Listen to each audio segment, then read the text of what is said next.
कैसे हो आप सभी। आज मैं आपके लिए कहानी लेकर आई हूँ, बेटी के लिए माता पिता की तड़प। आज संजीव बहुत बेचैन थे। बेचैनी के साथ साथ उनको गुस्सा भी बहुत आ रहा था। 5 महीने पहले ही उन्होंने अपनी बेटी की शादी करी थी, पर ससुराल वालों ने पग फेरे के बाद एक बार भी ठहरने के लिए तो क्या मिलने के लिए भी नहीं भेजा था। कभी हमारे यहाँ किसी रिश्तेदार के जाना है, कभी किसी की शादी है, तो कभी किसी का जन्मदिन। फोन पर बातें भी ज़्यादा नहीं हो पाती थी। अंकिता उनकी एकमात्र संतान थी और अपनी बेटी में उनकी जान बसती थी। कई दिन से उन्हें काफ़ी तेज बुखार था। फोन पर बताया था अपनी बेटी को, जब से नजर दीवार दरवाजे पर ही लगी हुई थी। आ जाएगी आ जाएगी, कई दिन निकल गए। मैं भी उनकी बेचैनी महसूस कर रही थी, पर क्या कर सकते हैं।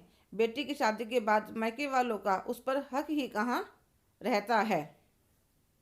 हाँ, यही तो कहते थे संजीव। जब मेरी और संजीव की शादी हुई थी, सास ससुर और बाकी परिवार गांव में रहता था। संजीव मुंबई में नौकरी करते थे, पर रिश्ता घर वालों की पसंद का था। संजीव ने भी जब मुझे देखा तो पसंद कर लिया। कुछ दिन बाद सास ससुर के पास रहने के बाद मैं संजीव के साथ मुंबई आ गई। संजीव मुझे बहुत प्यार करते थे, पूरा दिन सपना सपना करते रहते थे, पर मेरे मन को नहीं समझ पाते थे। 4 भाइयों की इकलौती सबसे बड़ी बहन, अपने माँ बाप की पहली संतान, बहुत लाडली थी। उसके बाद लगातार 4 बेटों की माँ बनने पर माँ बाप का जुड़ाव अपनी इकलौती बेटी के साथ और भी ज़्यादा हो गया। जब मेरी शादी के 2 साल बाद मेरे भाई की शादी थी तो माँ का फ़ोन आया, दामाद जी 1 महीना पहले भेज देना, कोई तो काम बंटवाने वाला भी होना चाहिए। तो संजीव एकदम से चौंक गए। 1 महीना? आप कैसी बात कह रही हैं माँ जी।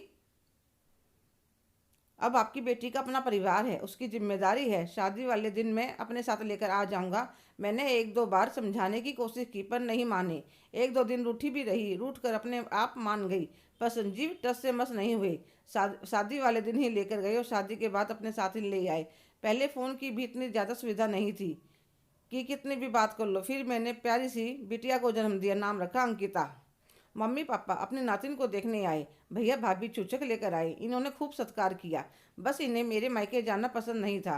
बेटी होने के बाद तो बिल्कुल ही एक दिन भी उसके बिना नहीं रह पाते थे। धीरे धीरे सभी भाइयों की शादी हो गई, बच्चे भी हो गए, पर बस त्योहार देने आते तभी देख पाती। राखी भी कोरियर करवाते थे।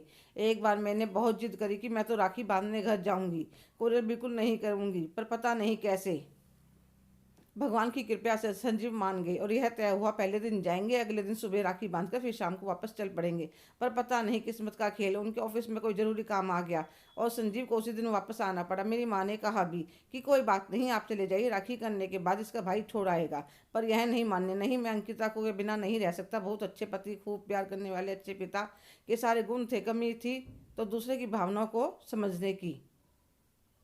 कितने साल बीत गए शादी को। अब तो मैंने भी अपने मन को समझा लिया था। कभी मन ज़्यादा बेचैन होता तो अकेले में बैठकर रो लेती। मेरी बेटी जब से बड़ी हुई सारी बातें समझने लगी थी। जब वह अपने पापा को समझाने की कोशिश करती तो कहते, बेटा तुम अभी बच्ची हो, शादी के बाद एक औरत का घर परिवार उसके पति का घर ही होता है। ऐसे ही समय बीतता रहा। बिटिया भी शादी के लायक हो गई। जब अंकिता विदा हुई तो कई दिनों तक बहुत रोए थे। फिर भी मोबाइल फ़ोन है यह सोचकर मन समझा लिया था। पर अब जब से बुखार आया तब से बेटी से मिलने को बेचैन हो रहे हैं। 2 दिन बाद बेटी आई तो संजीव का चेहरा खिल गया। सारा बुखार दर्द छू मंतर हो गया। 1 घंटा बैठने के बाद बोली, पापा मैं चलती हूँ, नहीं तो मेरी सास और आपके जवाई गुस्सा होंगे। संजीव एकदम गुस्से में लाल हो गए। क्यों होंगे गुस्सा? अपने मायके आई है, हमने अपनी बेटी की शादी करी है, कोई बेची थोड़ी है जो उनका हक हो गया और मायके से सारे नाते टूट गए। क्यों पापा? आपके जवाई करे तो गलत, आप करो तो सही। पिछले 25 सालों से आप भी तो मम्मी के साथ यही कर रही हैं।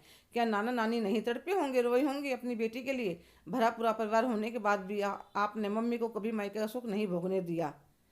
वैसे मेरे ससुराल वाले बहुत अच्छे हैं।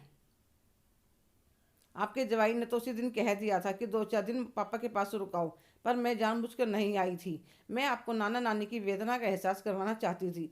शादी के बाद मायके से रिश्ते नहीं टूटते हैं, जहाँ इंसान पला बड़ा हो। उस घर को कैसे भूल सकता है? संजीव सारी बातें सुनते ही एकदम से कुर्सी पर बैठ गए और जैसे शादी से लेकर अब तक के सारे चलचित्र उसकी आंखों के सामने घूमने लगे। वह एकदम बुत से बन गए। मैं और मेरी बेटी उनका कंधा पकड़कर बोलने लगे, क्या हुआ? तुम ठीक तो हो? जैसे संजीव गहरी नींद से जागे हों। हाथ जोड़कर मेरे सामने खड़े हो गए। सपना, मैं कैसे माफ़ी मांगूँ अपने किए की? क्या माफ़ी मांगने से तुम्हारे इतने साल वापस कर पाऊंगा? और वह तेज तेज रोने लगे तो अंकिता ने उन्हें मुश्किल से चुप करवाया। पापा, जो बीत गया मुझसे तो नहीं बदल सकते, पर सुधार तो सकते हैं। आप मम्मी को अचानक नाना नानी के पास ले जाइए, वह बीती सारी बातों को भूलकर आपको माफ़ कर देंगे। हाँ मेरा बच्चा, तुम ठीक कह रही हो। तो सपना कहते हैं, संजीव अभी तुम्हें बुखार है, कुछ दिनों में चल पड़ेंगे। तो वह कहता है, सपना कुछ दिन, मैं तो कुछ घंटे नहीं रह सकता। अंकिता अपनी मम्मी की पैकिंग शुरू कर देती है। मम्मी, मन भर कर रहकर आना, यहाँ मैं बीच बीच में पापा के पास आती रहूँगी, चिंता मत करना। वह सुबह की ट्रेन से सपना के मायके पहुँच जाते हैं। घर की बेल बजाते हैं तो मेरा भतीजा दरवाज़ा खोलता है और अंदर भागता हुआ चला जाता है। दादी दादी, बुआ आई यार। इतने में हम अंदर चले आते हैं। माँ कह रही थी, शैतान, अब अप्रैल फूल नहीं बनूंगी, पिछले 4 दिन से तेरा ये नाटक बंद ही नहीं हो रहा। इतने में बोल पड़ती हूँ, माँ। मेरी आवाज़ सुनकर मम्मी पापा दोनों कमरे से बाहर निकले। मुझे देखकर माँ ने तो आंसुओं की झड़ी लगा दी।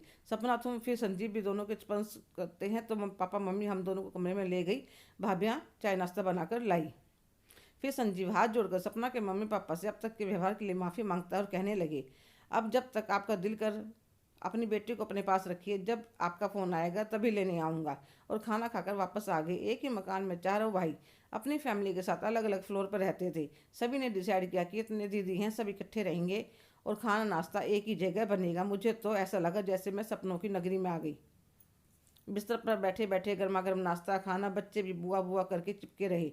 1 महीना कैसे बीत गया पता ही नहीं चला। जब अपनी पैकिंग करने लगी तो किसी भाभी ने साड़ी, तो किसी ने सूट, तो किसी ने बेडशीट, कोई मिठाई लाया तो कोई फ्रूट। माँ ने अपने हाथ से खूब सारे लड्डू बना दिए। सारे भाई भी कुछ ना कुछ खाने पीने का सामान, ड्राई फ्रूट्स, कोल्ड ड्रिंक्स लेकर आए थे। सामान का ढेर लगा दिया। मैं कहने लगी, मैं इतना सामान कैसे लेकर जाऊंगी? तो मम्मी कहने लगी, दामाद जी अपने आप कर लेंगे, यह मुझे लेने आए। माँ ने बड़े ही प्यार से उनके सिर पर हाथ फेरा और बोली, सच बेटा, भगवान भला करे, दुनिया से जाने से पहले तुमने हमारी तमन्ना पूरी कर दी। माँ जी, अब जब आपका जी करे तब बुला लेना, अब अपना मन भर लेना। वह सपना को लेकर बाहर आते हैं और गाड़ी में सामान देखकर हंस पड़ते हैं। इतना सामान कैसे लेकर जाऊंगा साले साहब? अरे जीजा जी, क्यों परेशान होते हो? यहाँ तो हम चल ही रहे हैं छोड़ने के लिए, आगे जब पहुँचे तो कुली ले लेना। कुछ सामान अंकिता बिटिया के लिए भी है, यह सामान ससुराल भिजवा देना। वह एक बैगो दे देते हैं। आज सब मन से बहुत खुश थे। सारे भाई ट्रेन में बिठाने आए। ट्रेन में बैठने के बाद मेरे मन से अपनी बेटी के लिए ढेरों आशीर्वाद निकल रहे थे। हेलो दोस्तों, कैसे हो आप सभी? आज की कहानी आपको कैसी लगी? कमेंट करके ज़रूर बताइएगा। अगर आप मेरे चैनल पर नए हैं तो प्लीज़ लाइक, शेयर, सब्सक्राइब करना ना भूलें। धन्यवाद।